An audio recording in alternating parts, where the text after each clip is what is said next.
someone like Ted Cruz, Senator Cruz, is saying and doing what he's doing because he's following a Christianity that is not the Christianity of the Holy Land. It's not the Christianity of a Catholic or an Orthodox or a traditional Christian. It's a heretical belief. Basically, the Christians are in the same situation as the Muslims being a Palestinian. So the problem is, so there's two different things. If you live in Israel, you're a citizen.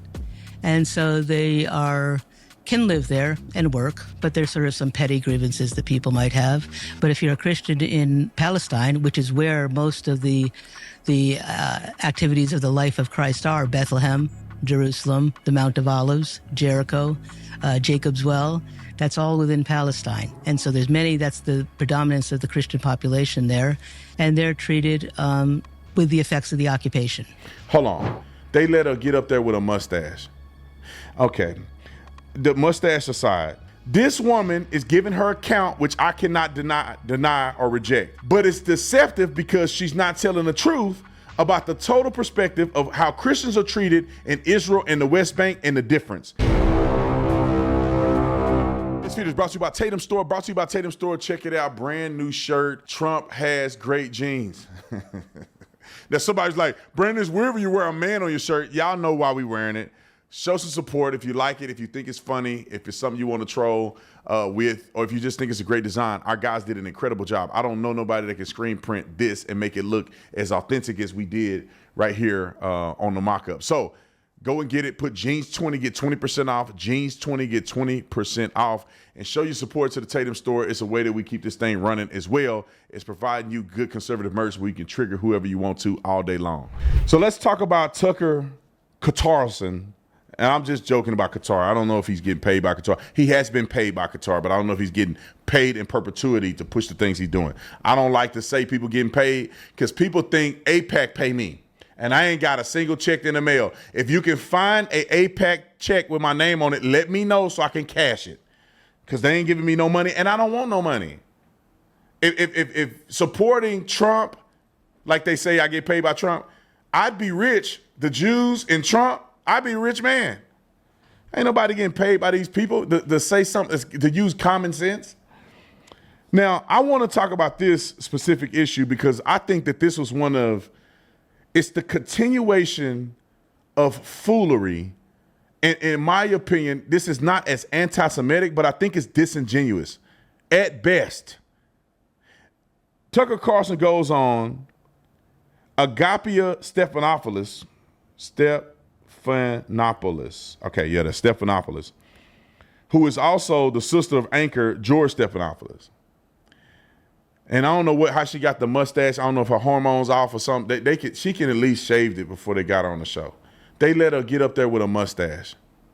Okay, the mustache aside, he interviews this lady who was a U.S.-born Russian Orthodox nun, and she's given a side of how Christians are being treated in Gaza and the West Bank. And I'm going to give you some statistical data points, and this should make you question every Christian. I'm not talking about people who are Christian in name only, but every Christian that sits up here and know the truth, but choose to lie and deceive people. This woman is giving her account, which I cannot deny or reject. But it's deceptive because she's not telling the truth about the total perspective of how Christians are treated in Israel and the West Bank and the difference.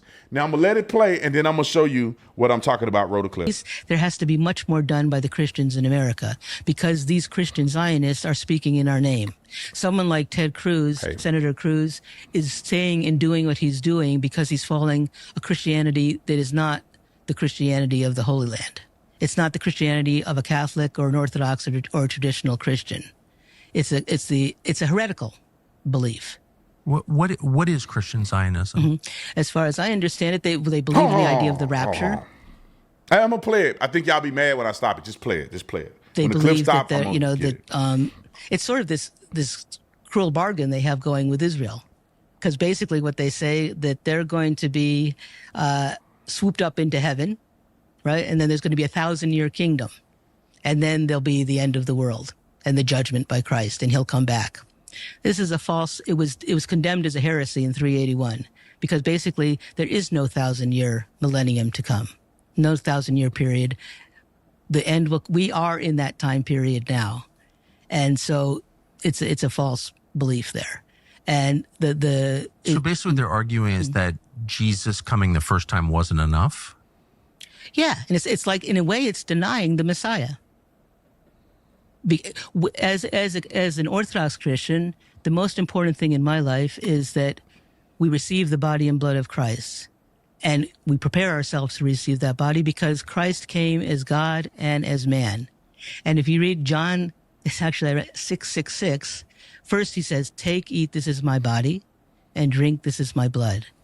And many people that heard the saying and found it to be a hard saying and turned away from him. Yes. So everybody was Jewish then, right? But some believed and some didn't.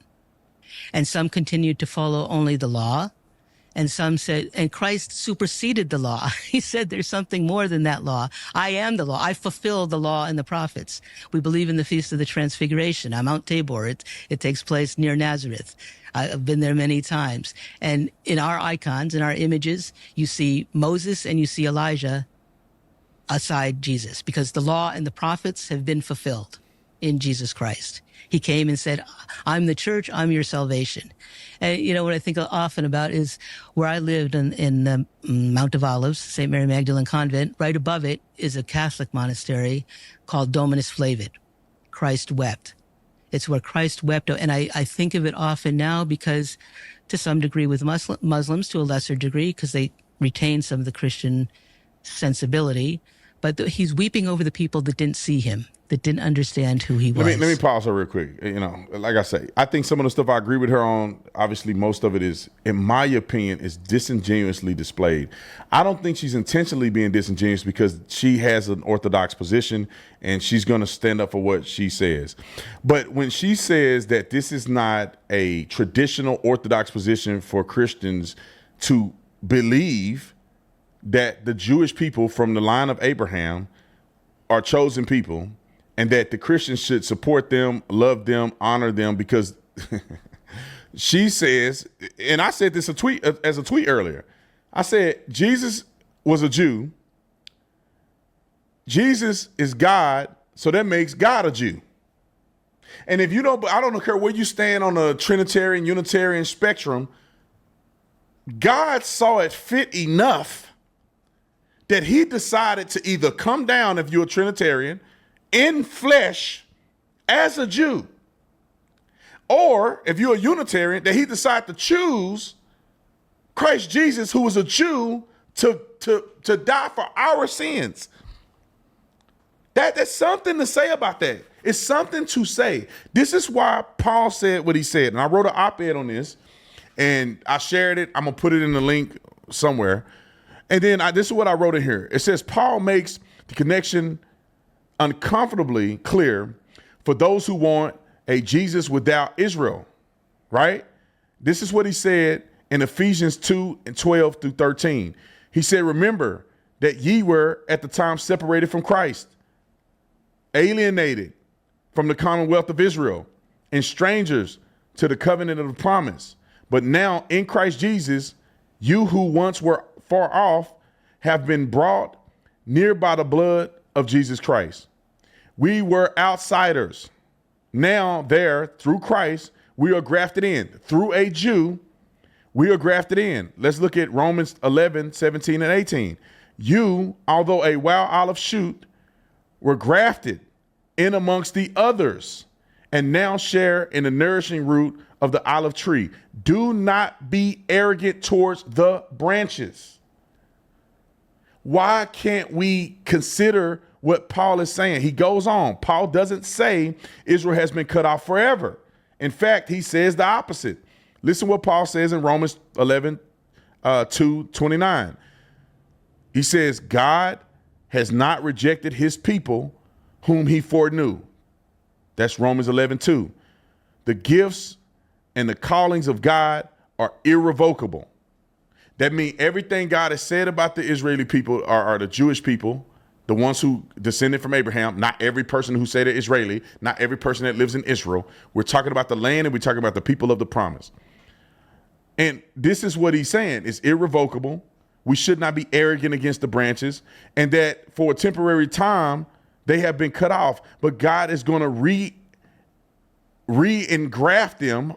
I want to say re-engraft them, but he's going to bring them back to the truth and save all of them. For a temporary time they fell away so that the Gentiles can come in, and then the fullness of Israel be saved all at one time.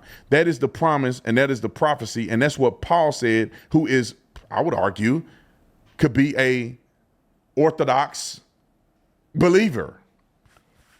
And it's very clear to me. And I got a whole bunch of other scriptures, and I can continue to read them off to you. But I just wanted to express that major point. The Orthodox position is that we are engrafted into what? The promise. To who?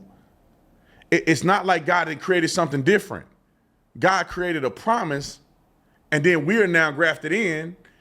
The Jews did not obey, but God is going to bring them back. That's what the prophecy said. God is going to bring them back to the land that they're in today. That's a prophetic reality. They will never cease to exist. That's a prophetic reality. It's 15 million Jews today. And many of the ones from the line of Abraham still are living today from that line. They have not been extinguished. There's genetic proof that people in Israel and many of who claim are Orthodox religious Jews have come, and if they fall away, they fell away. But they're coming, that have been in Israel, are connected genetically to the line of Abraham. It's 100% verifiable proof. All right, let me get to the other point. Let's play the other clip that we got. Basically, the Christians are in the same situation as the Muslims being a Palestinian. So the problem is, there's two different things. If you live in Israel, you're a citizen. And so they can live there and work, but there's sort of some petty grievances that people might have. But if you're a Christian in Palestine, which is where most of the activities of the life of Christ are, Bethlehem, Jerusalem, the Mount of Olives, Jericho, Jacob's Well, that's all within Palestine. And so that's the predominance of the Christian population there, and they're treated with the effects of the occupation. Hold on, right here. Let's do some correcting. This is why I say she's disingenuous. She says she conflates the majority of the Christians with the majority of the Christian historical sites. The majority of the Christians don't live in the West Bank and Gaza. We know that, right? There's 100,000 plus Christians that live in Israel, 1% of their population. How many of you think live in West Bank? 50,000. How many of you think live in Gaza? Around 1,000. Majority of Christians don't live in the West Bank. They don't live in Palestine. So she's being disingenuous and trying to act like most of the Christians are in the West Bank or Palestine and they're being mistreated. That's not true. Hundreds of thousands of them, or at least over 100,000, I think it was like 180,000, they live in Israel. And they're not experiencing what you're experiencing. Let me give you some facts real quick. And Nick can do this in post-production because I don't have time to play all the clip. Y'all can go watch this later because she's being disingenuous. Now, I went and did some research on this because I don't want to be a fool. Now, I went and researched about what are Christians. First of all, I researched how many Christians live in Israel versus in Gaza in the West Bank. And it's clear that overwhelmingly majority of Christians in Israel live in Israel. And they're mostly Arab Christians, but they live in Israel. All right. Let's go down to, I think I looked up some more stuff on here, but let's go down to which one do you think is safer? She goes on in the Tucker Carlson interview and proselytizing. He asked her, can you proselytize? Right. Meaning that, can you try to witness to other people to convert them to Christianity? And I swear, God is my witness. This will tell you she's a liar. This is why I lose trust with people like this. She go, well, no, it's not that I know of. No, it's illegal. You cannot proselytize in the West Bank or Gaza. It's illegal. According to the laws, it's illegal. Let me compare and contrast. I wish I could pop this on the screen. Maybe I'll try to give them the thing, but let's compare and contrast the difference. Because I wrote it down so I can just read it off to you guys. freedoms in Israel versus in the West Bank and Gaza. And I'm going to read them off. In Israel, Christians have full freedom of religion under Israeli basic law. Churches can operate openly, own property, publish materials, run schools, proselytize with limitations which I discussed earlier. And that's no coercion, no bribery, no minors without consent. That's reasonable. They don't want you converting people by coercing them. And then it says Christians can hold political office. They can serve in the military and work in public institutions without religious restrictions. That's Israel. And so for all these people out here trying to make this lady out to be, oh, this poor nun is just getting treated poorly. And now let's talk about what happened to you in West Bank and Gaza. Christians is recognized as a divine religion, according to them, but proselytizing is illegal. Religious life is allowed for historical Christians communities, but conversions from Islam are generally rejected socially and bureaucratically. Christians often face pressure from surrounding Muslim communities if they challenge cultural norms. That means that you are not freely living as a Christian like you would in Israel. Gaza is worse. Islam is enforced more strictly.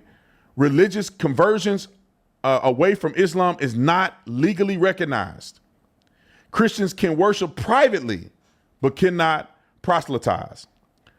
A small, shrinking Christian population, around 1,000, serves mostly by keeping a low profile. Now, if you go and proselytize, what do you think gonna happen to you in Gaza and in the West Bank? What do you think will happen to you? But we supposed to believe that the Zionist Christians are the idiots and that Jews hate the Christians. You guys are not, they're not pointing out the reality of what's actually going on. Why don't they talk about what is the experience of the majority of Christians who live in Israel? 100,000 plus versus 50,000 versus 1,000 in Gaza. And they're heavily restricted. Islam is the law. Christians have to, we accept you. They don't treat them fairly. But this has nothing to do with Israel. She's complaining about how Israel won't let them go back and forward and different things like that. But she's not complaining about how Palestinians treat Christians. You catch you trying to witness to people. What do you think gonna happen to you? Death by sword is probably what's gonna happen to you. But no, the Jews are bad, so we don't want to talk about the actual exposure or realization of Christians. And if you look at the region, the population of Christians in Israel is growing. The population of Christians in the West Bank and Gaza are dropping. There's 2.2 million people that live in Gaza and 1,000 are Christians. Bro, that's like one area right there of Christians right here, and everybody else is Gazans. That's not a significant portion of the population. Let's read some of this here, because I just read legal freedoms. Let's go to the social climate.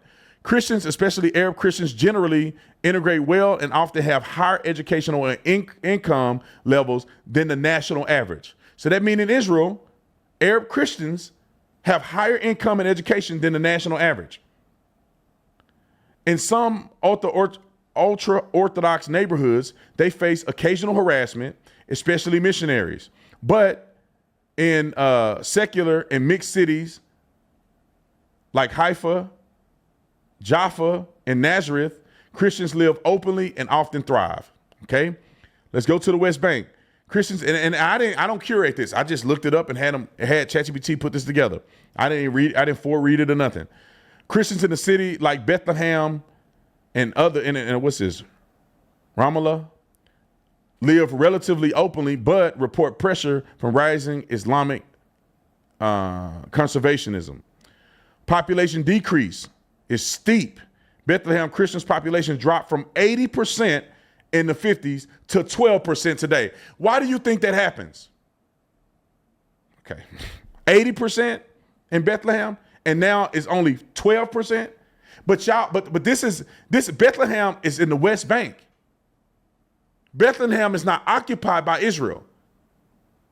So when you on the television running your mouth about this, why don't you explain why in a Palestinian run state or run city or whatever they want to call territory, that the Christian population have dropped from 80% to 12%? I know why, but if you hate Jews, you don't want to realize why. It's a very conservative Muslim environment in Gaza. Christians live under constant social scrutiny. Some incidents of intimidation and violence have been reported. Large-scale immigration have reduced the community drastically. They're pushing the Christians out of Muslim-run majority cities. They don't want you there. That's not the same in Israel. And it says here, population trends. Christian population is smaller, but stable or slightly growing at 180,000 plus Christians that live in Israel. Steady decline due to immigration, birth rates, and pressure in the West Bank of Christians. Sharp decline, communities at risk of disappearing entirely in Gaza. What do you want to say? Tucker Carlson brings on these people to push a message that he knows better. He claims or purports to be a Christian. If you're a Christian, bro, you could look up the same thing I'm looking up, and you will find that you bring a nun that's advocating for Christianity, but not one time during the interview did I hear Tucker Carlson push back at all of how she's being treated by the Palestinians. And now I didn't watch the whole thing. I think I watched the first 40 minutes or 30 minutes of it.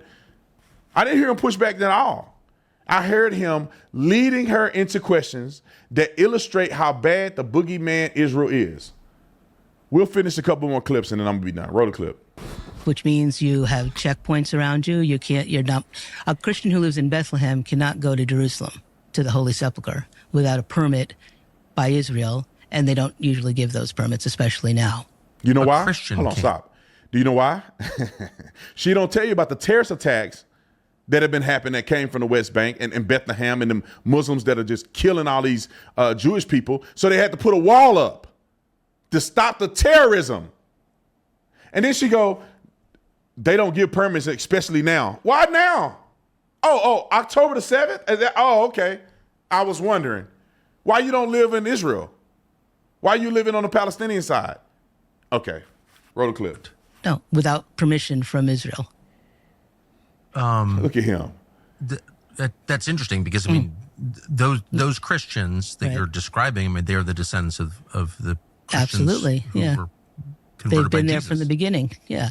I mean, right. Christ came as a Jew, right? Yes. Went to the temple, but the people that converted and have lived there for centuries are, in fact, I think there's been studies done that on Palestinians living there now, and they are the Canaanite descendants. Yes. They're people that have been there for centuries. Not all, or the greater part, not just Palestine included Syria and Lebanon at a different time under different empires and things. So, yeah, they're the first Christians.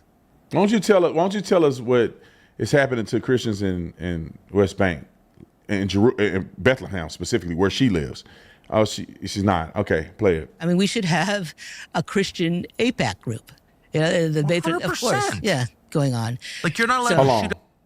She said they should have a Christian AIPAC group, meaning Christians who advocate for Christians in Palestine, I'm assuming, because AIPAC are Jewish people who advocate for policies that benefit Jews in America and in Israel. Let me just do a quick search real quick. Hopefully my computer worked. She said we should have a AIPAC. I'm just going to ask ChatGPT, is there an AIPAC type organization for Christians in Israel or Gaza and the West Bank? I know that there is, because I have raised money and have supported the Christian Jewish coalition. So, but all right, let's see what ChatGPT says. Just real quick. This is why I love ChatGPT, because it ain't always accurate, but at least tell you something. And okay, it says absolutely yes. There are organizations that serve as advocates, humanitarians, and reconciliation groups for Christians in Israel, Gaza, and the West Bank. Though none operate exactly like AIPAC, which is a lobbying organization or whatever, here are some key groups active in the region. So maybe is that her point, that they are exactly like that? But there's a lot of organizations right here that help. Sable, Liberation Theology Center, Kyrios, Palestine. I can't say none of these. There's Jerusalem, that's another one. Catholic Relief Service, that's another one. IOCC, which is the International Orthodox Christian Charities, that's another one. Iconic Ecumenical and Advocacy Voice from abroad, that's one. The Church for Middle East Peace, that's one. International Fellowship of Christians and Jews, that's the one that I've supported. And other notable groups were Embrace the Middle East, Christian Mission to Gaza, Action Reconciliation, Service for Peace, which is the ASF, Mission Jerusalem, Middle East Council of Churches, that's another one. So, I mean, what are we saying here? Maybe you could say she has a point that it's nothing exactly like AIPAC. There's no lobbying organization that lobbies for Christians. But if you have an organization like AIPAC that lobbies for the benefit of Israelis in America and in Israel, including Jews and Arab Christians, then you do have AIPAC that support Christians in Israel. What are we even saying? People act like the money that goes to Israel goes to Jews and no one else in Israel. Let me give y'all some fun facts. Did you know that there was over 100,000 Arabs, or you can say Arabs or you can say Palestinians, I don't know the difference, right? Over 100,000 Palestinians previously from October 7th that lived in Gaza and the West Bank that worked in Israel. Did you know that? There's 5,000 Palestinians that serve in the IDF. I don't understand how it's an apartheid and a genocide when you allow hundreds of thousands of Arabs, or not Arabs, but Palestinians to work in Israel. And until they committed a terrorist attack, they probably still be working in Israel. What are we saying here? What are we saying? Play that clip. Is that it? One more clip. Roll it. Up the Church of the Nativity. Sorry. No. I mean, even if you're agnostic on the politics of it or whatever, which is fine, maybe preferable, but you can't do that to Christians. How about no? I agree 100%. Where's Ted Cruz in all this? Ted Cruz talks about how he's a Christian. Stop. This is why I don't like Tucker. Because he asks these rhetorical questions as if he's genuinely asking her, where's Tucker Carlson in this? No, you're framing the question as, I want you to go after Tucker Carlson and say what you got to say about Tucker Carlson. Let me ask it as a question like I really want to know the answer. That's not what he's doing. He's trying to attack Ted Cruz on this thing. Roll the clip. Mike Johnson, is the Speaker of the House, talks about how he's a Christian. Well, they talk about it a lot. We have to battle AIPAC and the Christian Zionists by the Christians standing up, say, not in my name.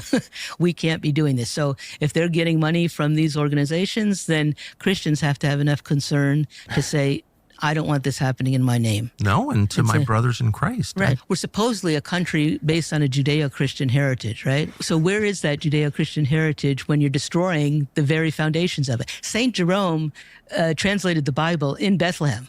The cells where he was at are under the Church of the Nativity. You know, the very roots of our Christian heritage are there, and we're letting it be destroyed. What would you say to Ted Cruz, the self-proclaimed Christian, supporting tank shells fired at crosses? Like, what is that? We have to defend Christian values, American values. Let me tell you this. So I looked this up. They were talking about this church that they're talking about that got hit by Israel. So what happened is you could tell that it was some fragmentation of a rocket that hit a portion of the building. They didn't bomb a church.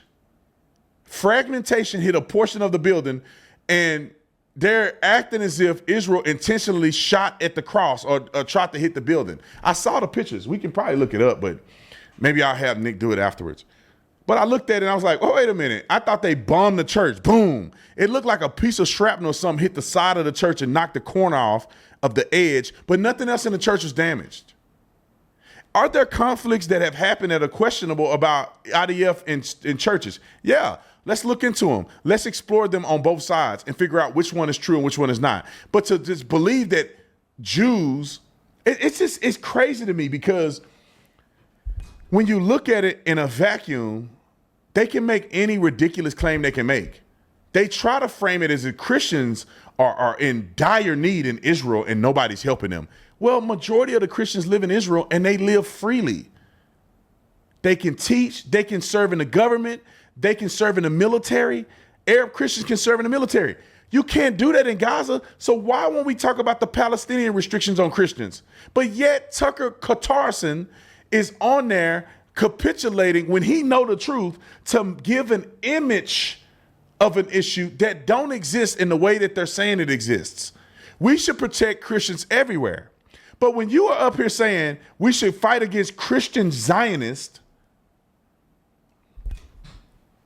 I don't know. I'm going to do my research on this. But if I had to bet, I would argue that I think Christians are safer in Israel than any of these Muslim countries in the region.